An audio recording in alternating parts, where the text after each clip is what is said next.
Hello students, today I discuss a new topic to find the refraction formula for the prism. यह topic class 12th के दृष्टिकोण से optics में बहुत महत्वपूर्ण है। तो आइए हम सीखते हैं किस प्रकार से प्रिज्म के पदार्थ का अपवर्तनांक ज्ञात करेंगे। देखिए आपके सामने ABC एक प्रिज्म है जिसका AB और AC दो रिफ्रैक्टिंग सरफेस है। रिफ्रैक्टिंग सरफेस AB पर एक लाइट की रे AB अपन मान सकते हैं PQ इंसिडेंट हो रही है।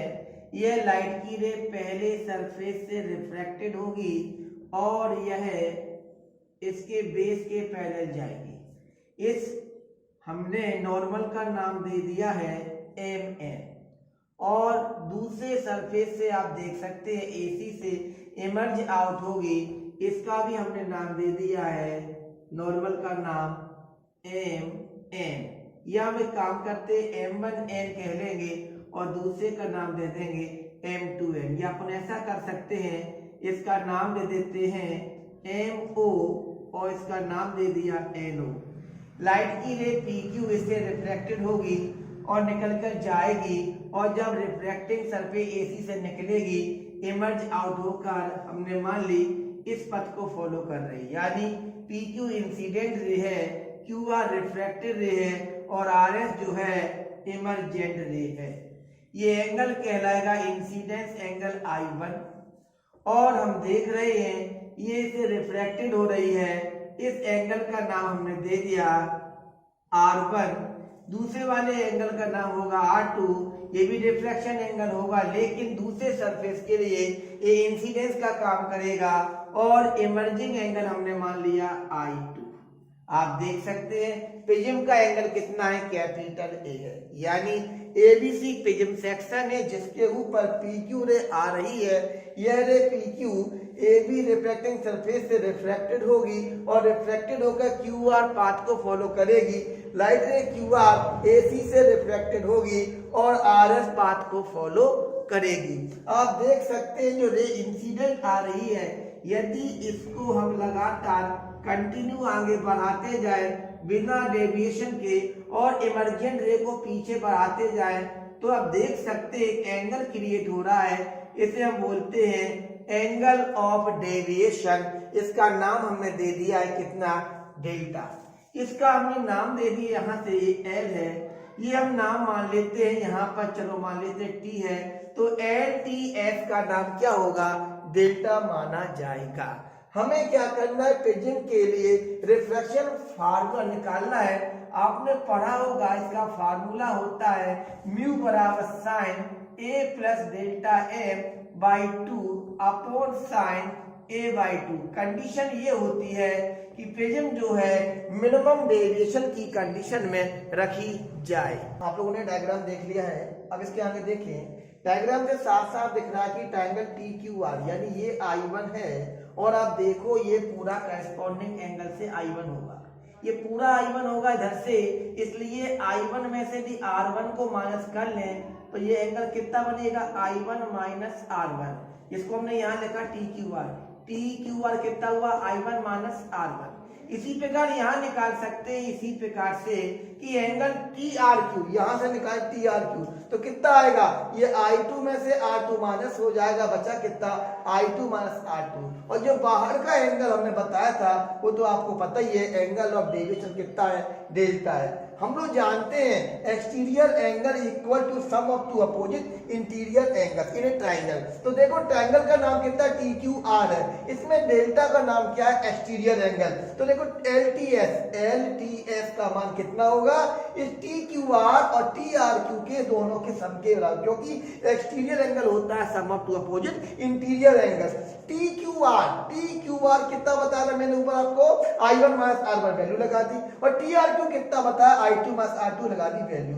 I1 I2 पास पास, R1 R2 पास पास किए। हम लोग जानते हैं कि प्रिज्म को कहाँ रखा जाता है, मिनिमम डेविएशन की कंडीशन में, आपने पढ़ा है पीछे। जब प्रिज्म को मिनिमम डेविएशन की रखते हैं कंडीशन में तो I1 equal I2 equal I कहा जाता है, R1 इक्वल R2 को R माना जाता है और डेल्टा को ही कहते हैं क्या, मिनिमम डेविएशन एंगल। अतः I1 I2 दोनों I हो जाएंगे, अतः कहेंगे I प्लस I, R2 और R1 R2 दोनों R बन जाएंगे, अतः कहेंगे R प्लस R, I और I 2I, R और R मिलके 2R बन जाएंगे, तो 2I माइनस 2R। हम एक चीज और देखते हैं फिगर में, देखो ये AQRO जो दिख रहा है आपको, ये क्या है, क्वाड्रिलेटरल है। इसमें ये दोनों यहाँ 90 बने, क्यों, ये नॉर्मल है। नॉर्मल क्या बनाते हैं, 90 एंगल सरफेस के साथ। जब ये दोनों 90 90 है तो क्या हुए, 180। किसी क्वाड्रिलेटरल के चारों एंगल का सम 360 होता है। ये 90 हो गया मिलके 180, बचा कितना, 180। कौन होगा, एंगल ए और एंगल QOR। तो देखो एंगल ए एंगल QOR कितना बन जाएगा, 180 डिग्री। हम एक बात और जानते हैं, क्या, किसी भी ट्रायंगल के तीनों एंगल का सम 180 होता है। तो आप देख सकते हैं ट्रायंगल QOR में जाए तो एंगल OQR R1 है, एंगल ORQ R2 तो मिट गए, यहाँ पर एंगल कितना है आपका, R2 है। और एंगल देखो QOR कितना हमें पता नहीं है, तो तीनों का सम कितना होगा, 180 होगा। ये मैंने बोला R1 है चित्र से, ये मैंने बोला फिगर से R2 है, ये मुझे पता नहीं QOR, तीनों सम कितना है, 180 है। इक्वेशन 3 इक्वेशन 4 दोनों की RHS सेम है, तो मैंने कंपेयरिंग कर ली। क्या होगा, angle A angle QOR equal, इधर का लेफ्ट साइड बराबर कर लेंगे, QOR प्लस R1 R2। देख सकते हैं QOR आपस में कैंसिल हो जाएंगे, क्या बचा, angle A equal angle R1 plus angle R2। हम लोग जानते हैं कि कंडीशन कहाँ की प्रिज्म को, मिनिमम डेविएशन में क्या होता है, I1 इक्वल I2 R और I1 equal I2 equal I, R1 equal R2 equal R और डेल्टा इक्वल डेल्टा M। यानी कि हमारे पास चल रहा है R1 R2 दो रंग चल रहे हैं, इनके मान सेम होते हैं, इन्हें हम कहेंगे R1 equal R2, both are R plus R 2R बन जाएगा। अतः 2R कितना हुआ, एंगल ए के बराबर। यदि इस वैल्यू को यहाँ पर पुट कर ले, कहां पर, इक्वेशन नंबर 3 में, तो क्या होगा, आप देख सकते हैं फ्रॉम इक्वेशन 3 से देखेंगे, आप देख सकते हैं क्या होगा, वी गेट कि delta M equal 2I minus कितना होगा, 2R का मैंने मान लगा दिया A, यानी 2I बराबर कहलाएगा A plus delta M। Equation number 6 के बाद 7 फ्रॉम सेलेन्स लॉ, कि हो क्या रहा है, रिफ्रैक्शन हो रहा है, तो सेलेन्स लॉ लगेगा। क्या कहता है सेलेन्स लॉ, म्यू बराबर sine I upon sine R। अब देखिए सीमान जी आप लोग कि साइन I की वैल्यू कितनी, यहां से A प्लस डेल्टा M, हमें I चाहिए तो बाई 2 करना पड़ेगा, 2I यहाँ पे इसलिए, नीचे साइन R कितना होगा, यहां से निकालेंगे A बाई 2। तो आप देख सकते हैं हमारे पास क्या आएगा, प्रिज्म के लिए रिफ्रैक्शन फार्मूला आ गया, जो कि हम चाह रहे थे आपके सामने। तो आप कमेंट करना बताएं, कोई डाउट हो मुझे कमेंट में बता कर दें, और कोई क्वेश्चन में भी डाउट और बनता है तो प्लीज मुझे बताएं आप लोग।